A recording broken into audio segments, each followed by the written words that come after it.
Regardez bien ces images, elles vont faire le tour du monde. Ces rats ont été nourris de maïs transgénique pendant toute leur vie. Les tumeurs qui les affectent sont énormes. L'étude qui a permis de révéler l'impact des OGM sur la santé de ces rats vient de se terminer.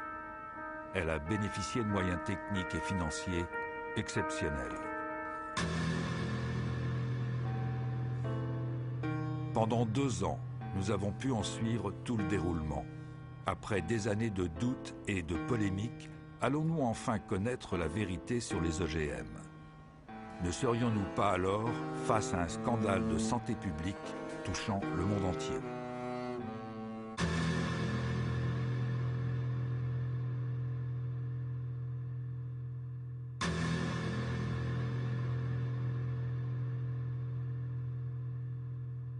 Donc c'est la plus longue et la plus détaillée des études à ce jour sur un OGM. Et aussi, nous avons fait une autre étude en même temps. C'est sur le principal pesticide du monde, le Roundup. C'est un herbicide, il fait partie de la principale catégorie des pesticides. Nous avons passé plus d'1 année à obtenir des maïs transgéniques, car aucun producteur d'OGM ne voulait facilement les donner, étant donné que Monsanto fait signer des accords pour que ces semences ne servent pas à la recherche, ou alors qu'il faut un accord avec eux pour le faire. Et nous voulions que l'étude soit indépendante. C'est la première fois que l'on fait des études sur 2 ans sur des OGM. Ça, c'est déjà la grande différence. En plus de ça, on a essayé justement d'évaluer le maximum de paramètres biochimiques et biologiques possibles, avec des prises de sang itératives, des prises de poids, des analyses d'urine. On étudie les paramètres hépatiques, les paramètres urinaires, les paramètres sanguins, tous ceux qu'on peut étudier, les paramètres hormonaux qui n'ont jamais été étudiés non plus dans les précédentes études. Donc c'est vraiment une première mondiale. Jusqu'ici, le maïs NK603, l'OGM retenu pour cette étude, n'avait été testé que pendant 3 mois, sous le seul contrôle de son fabricant, Monsanto. Quant au Roundup, également produit par la multinationale et utilisé pour la culture du maïs, seul son principe actif, le glyphosate, avait été évalué et non sa formule complète. Or, pour permettre au principe actif de pénétrer dans les cellules de la plante, l'industriel utilise des adjuvants qui peuvent parfois se révéler plus nocifs que le glyphosate lui-même. Le but est double, à la fois de mener les études comme elles doivent être menées selon les normes internationales, mais pas en les lisant de manière la plus laxiste possible, comme font certains industriels, mais en la lisant de manière la plus rigoureuse possible. Et deuxièmement, de savoir effectivement s'il y a des effets secondaires. Mais comment peut-on le savoir sinon en donnant ça à des animaux et en mesurant tous les paramètres sanguins et en regardant tous leurs organes finement? Sans doute serait-il utile à ce stade de savoir à quoi servent les OGM. C'est le plus souvent une plante qui a été conçue soit pour produire son propre insecticide, soit pour être tolérante à un herbicide qu'elle pourra recevoir à dose massive sans mourir. On comprend bien l'intérêt pour l'agriculteur. Il pourra par exemple épandre du Roundup sur son champ, toutes les mauvaises herbes disparaîtront, seul restera l'OGM cultivé. On comprend moins bien l'intérêt pour le consommateur qui risque, lui, d'avaler un produit devenu une véritable éponge à pesticides.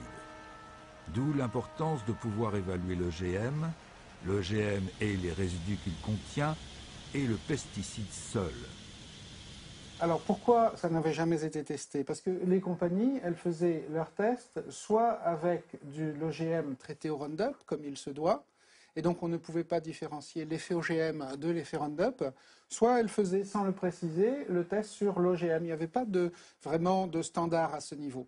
Donc ce que nous avons décidé de faire, c'est enfin tordre le cou à la question est-ce dû à l'OGM ou est-ce dû aux pesticides? Alors que pendant plus de 10 ans, les commissions nationales ne se préoccupaient pas de l'effet pesticide. Ainsi, l'Europe n'exige même pas que des tests de toxicité chronique soient menés systématiquement sur des animaux. Et quand elle le demande, ce sont les industriels qui décident eux-mêmes du protocole à utiliser. La pomme de terre Amflora, par exemple, n'a été testée que sur un groupe de 30 rats, dont 10 seulement consommaient l'OGM. Les maïs de Monsanto ont été testés sur 400 rats. 80 étaient nourris avec la plante transgénique, mais seuls 40 ont été analysés au niveau de leur sang. Dans tous les cas, aucune de ces études n'a dépassé 90 jours. Alors, ce que vous remarquez sur ce résultat, c'est que on a des groupes de rats, des mâles et des femelles, qui mangent des OGM au Roundup ou du Roundup. Chaque fois qu'on monte une marche d'escalier, c'est un rat qui meurt. Et vous voyez, la limite est à 10, puisqu'on a 10 rats par groupe. La courbe en pointillé, on voit que ce sont les femelles du groupe normal qui mangent le régime tout à fait normal et qui meurent. Donc voilà, seulement 2 animaux qui meurent de mort spontanée au bout globalement de 550 jours. Par contre, toutes les femelles qui mangent des OGM ou qui mangent des OGM traités au Roundup ou qui boivent du Roundup meurent davantage que les rats normaux. Alors après, on peut nous dire, est-ce que c'est statistiquement significatif? Nous, ce qui nous intéresse, c'est que là, on meurt 6 fois plus dans ce groupe-là que chez les contrôles. Donc on a une augmentation de 600%. Il n'y a même plus besoin en biologie ou en médecine de statistiques à ce niveau. Un point important à soulever quand même pour la compréhension, c'est que vous savez que toutes les études faites sur des rats sont des études faites sur 3 mois. Et comme par hasard, là, on ne voit aucun trouble apparaître avant 3 mois. Les premiers troubles apparaissent au 4e mois. Ça, c'est très important. Ça, c'est fondamental.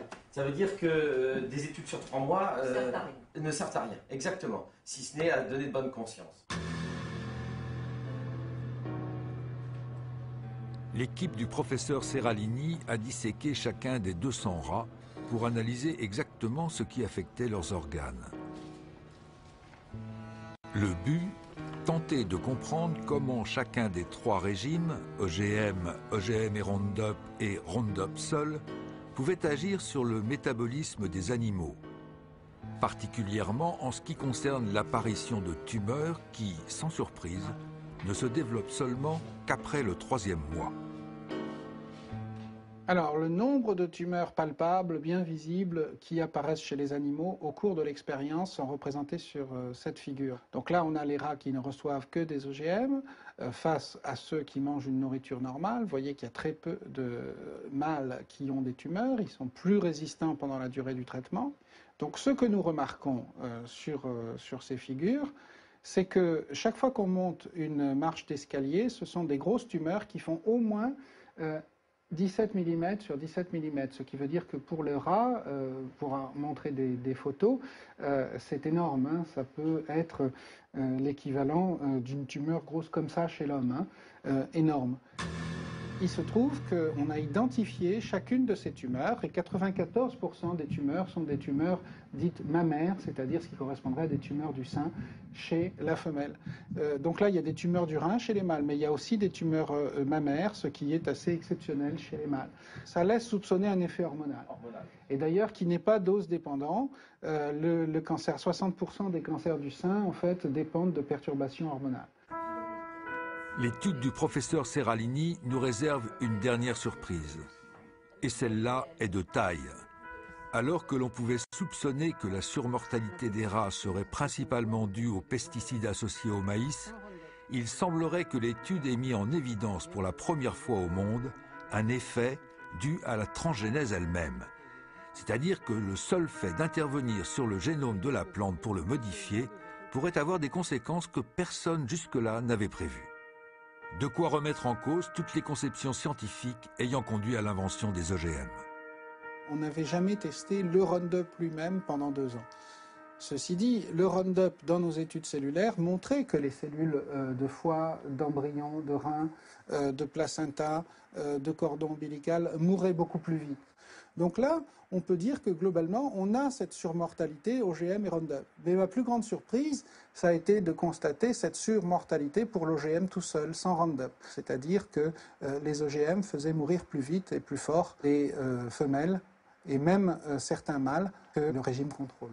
Et donc, il y a là un effet qui peut être dû soit au gène de l'OGM qui s'est mal inséré dans la plante et qui a perturbé le reste, soit un effet métabolique secondaire. Une modification d'une céréale ou d'un maïs OGM, en fonction des gènes insérés pour le transformer en OGM, peut avoir des résultats différents. C'est-à-dire que ce n'est pas parce que cet OGM-là a cet effet-là que tous en auront, et il y en a peut-être qui en ont bien plus d'effets. Ça, c'est quand même marquant, c'est que c'est cet OGM que mangent les Américains Voilà. et cet OGM que nous importons et que les agences européennes, y compris françaises, ont autorisé à l'importation et à la contamination de l'alimentation.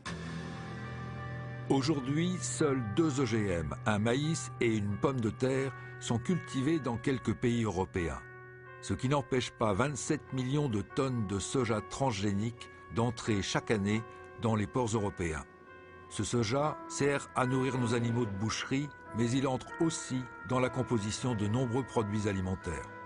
Nous, ce que nous voulons avec cette étude, c'est que, il y ait un moratoire parce que c'est assez grave pour dire, écoutez, on ne va pas manger ça sans le savoir. Et le problème, c'est qu'on a importé tout et n'importe quoi, ou qu'on a cultivé tout et n'importe quoi aux États-Unis. Et 2, que d'autres études soient refaites et qu'on oblige tous les producteurs d'OGM à refaire ce type d'études avant d'exercer leur commerce.